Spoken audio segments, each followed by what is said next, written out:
attention to, right? And I'm sure all of you have seen these movies when, you know, they go through, breakup, then they're sitting with a bucket of ice cream, right? They generally show if you're sad, you gulp a bucket of ice cream, and if you're anxious, you're not able to eat. For some reason, okay? But then all of that is true to some extent, right? So these are some of the physical effects, right? Anybody else has got any other physical effects, not that you have experienced, so that at least you know, which is not listed here, and you believe it is very important to talk about it. Any physical effects? Okay, all right. If you come across, we'll obviously share later. Let's talk about behavioral, right? So this is probably the most common, right? Because you talked about anger, right? Which is very common for us to experiences and people to witness also, right? It is something your team members are stressed. Immediately this answer will come, behavioral challenges, everybody will talk about it because it's very evident, right? Why is it evident? Because what is that something, we all, normally, I don't know if the current generation kids even know this, right? We used to have something called blueprint, right? If a house is being built, the government will give you a blueprint of the house, with the land and everything, right? Today it is all digital. It is no more blue in color actually. It is actually blue in color. That's why it's called blueprint, right? So we all have what we call as a blueprint of every individual. Like, I don't know Sanjeev, I don't know Bhavana, but I'm just saying if I were to know them well, then I know this is how Sanjeev behaves, right? He's generally very loud, based on that one input he gave me, I'm just saying that, right? So I know.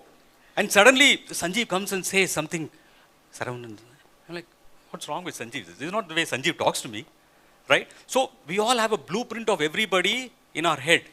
Anytime people deviate from the blueprint, we quickly catch it. Yes or no? Yes. Right? That's why behavior is so easy to catch. Right? What we do with that is the next question. But then we know something is wrong, right? Whether it is, losing interest in activities or getting anger or getting irritated for small things, which we believe one should not get irritated. These are all something quickly.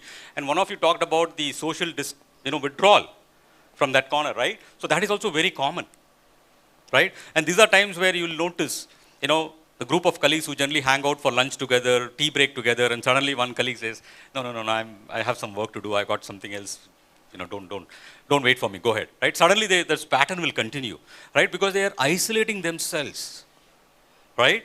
Again, I'm giving you all these examples because these are all examples which you can relate to.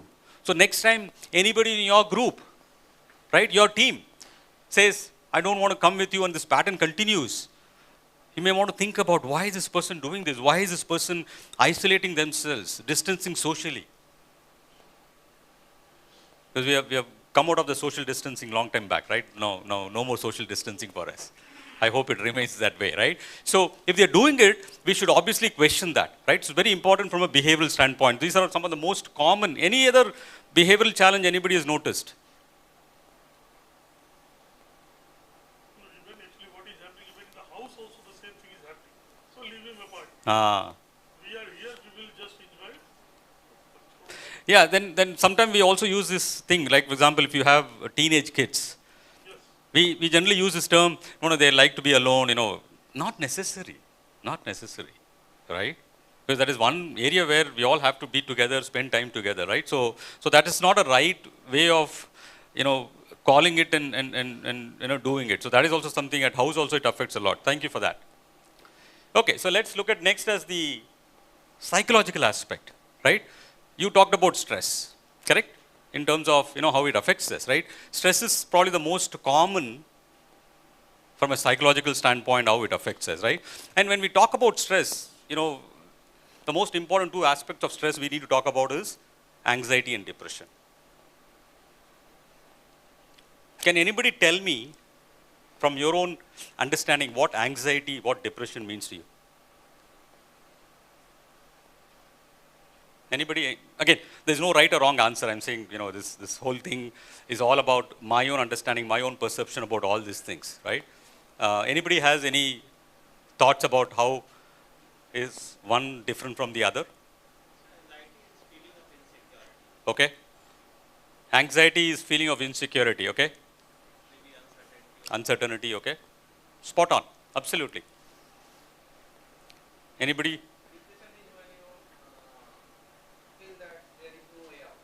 Depression is a feeling of having no way out. Okay, all right. Okay, good. All the responses are absolutely right. Let me just simplify it, and I got to tell you, this will probably you will remember forever. Okay, anxiety, right? And this word was something we used very commonly during COVID, right? Uncertainty, anxiety, and all. Okay, so anxiety is always about the future, something unknown, something yet to happen. We constantly worry about it, right? That is what anxiety is. Anxiety is about the future, the unknown, something yet to happen. We constantly worry about it. We used to call it as what ifs. What if this happens? What if that happens? We kind of play all the scenarios in our head. Have you all done that? Right? We do it for simple things, we do it for complex things also. Right? I'm getting into a meeting with Mr. Banu and Sanjeev, and they're going to determine my promotion. Very important promotion for me. Correct. Correct. So in this example, I've been told about this meeting last evening. Today morning, 11 o'clock, I have to go into their meeting cabin room where I have to meet them. How do you feel? You feel anxious? And there are 2-3 people are competing for this promotion. Okay? And then what is happening in your mind? You're going through a lot of scenarios. Yes, sir. I've got a question. Yeah. Anxiety and depression, can these two occur simultaneously? I hope. It could. It could. If you are depressed, you will never be anxious. And if you are not depressed, you will. It could. It depends on the situation. We can't rule out that it can't happen. But I'll tell you what depression is, and then maybe you'll change your perspective about it, right? So going back to this example, I'm just playing all the scenarios, and the scenarios go to the extent of me opening the door, going and walking in. I know where he is sitting, greetings and all of that, and then I'm kind of planting what questions he's going to ask, how am I going to respond, right? Various scenarios, right? So one scenario is everything goes well, one scenario is average, one scenario is really bad, right? I'm kind of playing all the scenarios in my head. Have you all done it? Right? That's what happens. So let's talk about depression on the other side, right? Anxiety, we talked about the future, unknown, yet to happen, constant worry. Depression, on the other hand, is always about the past, something which has already transpired. I just don't like the outcome. And I'm constantly brooding about it. I'm very sad about it. Right? So anxiety is about the future, unknown, yet to happen. Depression on the other side is something already transpired about the past. I just don't like the outcome the way it happened to me. Right? We call him only if. Only if this did not happen to me. Only if this person did not do this to me. Only if I had got that promotion. Right? Those are the terms we use when we talk about depression. Right? So, what I have seen most of the times, people tend to forget their strength. So most of the time the negativity comes in. And, so when there is an anxiety, people see, a lot of the times, they get depressed.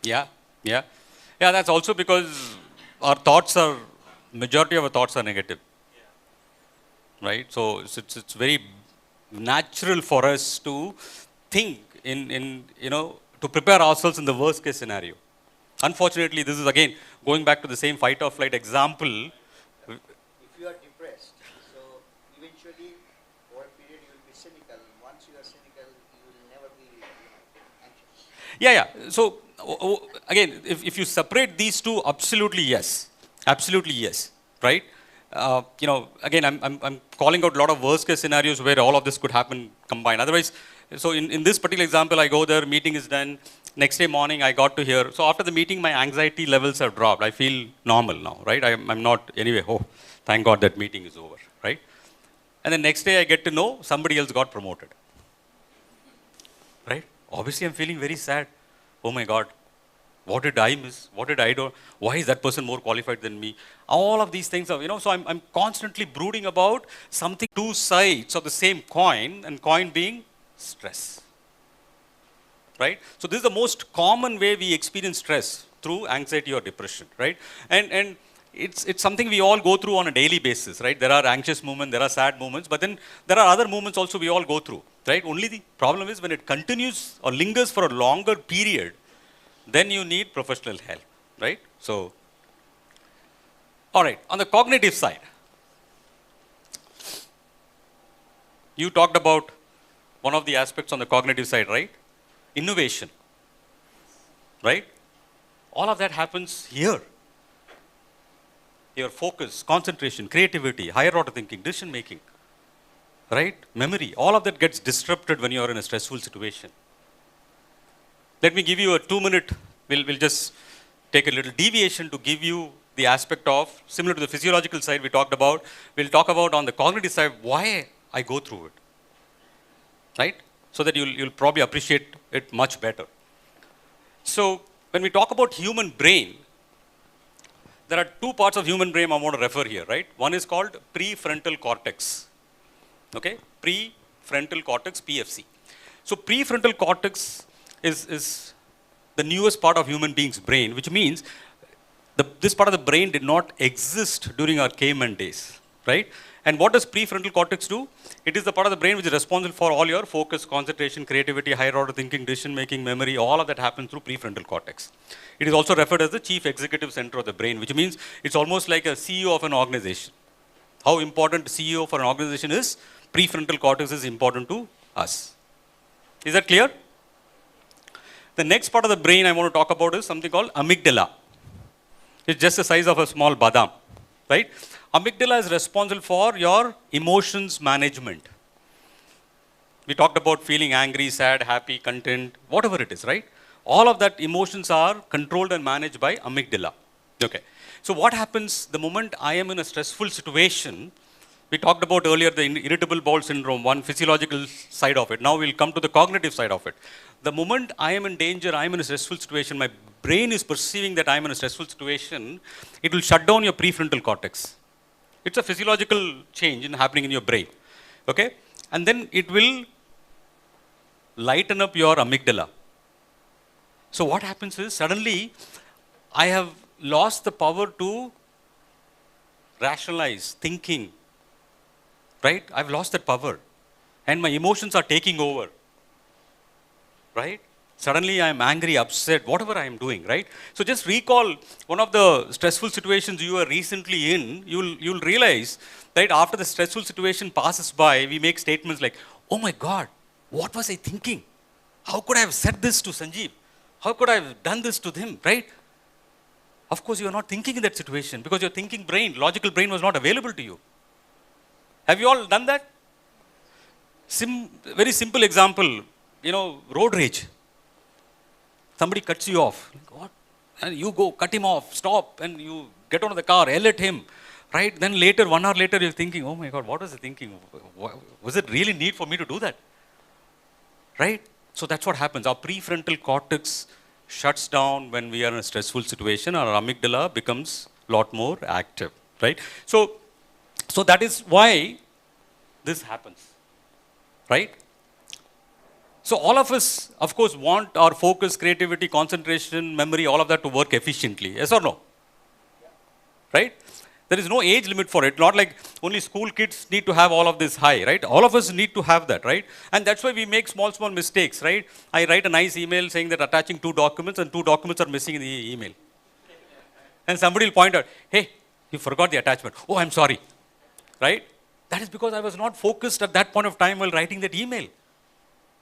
My thoughts were somewhere else, right? But I will talk about during the last section, when we talk about takeaways, one of the tools, methodology, which is scientifically proven, how I can improve my prefrontal cortex to light up a lot more even in a stressful situation, which means I can focus, I can concentrate, I can be more creative during a stressful situation. Right? We'll talk about that as well. All right? So that is a little bit on the symptoms of stress, right? So now we know, right, somebody in a meeting not paying attention because they are somewhere else. Right? Any other points you want to add to the symptoms? Anybody has anything else they have witnessed? Actually, what is happening with a human being when something is happening, it is also creating a fear also. So when, like, we are always thinking about it, maybe next time also the same thing will happen. So that is already a preconceived thing. Mm-hmm. So when we are talking about prefrontal Cortex. so that is completely shut off. Yes. Yes. from the first day itself. Yes. Yeah, when you are in an anxious moment, fear is also a component which kicks in, right? And it refers to our, previous experience, what we went through, and that is what we always recall, unfortunately, right? And most of them are always negative. Yeah. Okay. All right. So next, I want to again support all these things what I just said, and this is one of the studies released in 2022 by Deloitte, right, in their annual study, mental health and well-being at the workplace. Over close to 4,000 people participated across 12 large industries in India, right? So these are all working population I'm talking about, right? Where they, if you look at 59% to almost 49%, right? So these are the major symptoms they went through in that study, right? Starting from depression to emotional exhaustion, burnout, irritability, anger, sleep issues, anxiety. We pretty much talked about all these symptoms in the previous slide, right? That is what the study is also confirming, right? And similarly, if you look at the source, where it is originating from, you look at again the same study, right? Workplace is the highest, right? All the more reason why we are having this conversation today, right? Because we spend almost 1/3 of our awake time at workplace.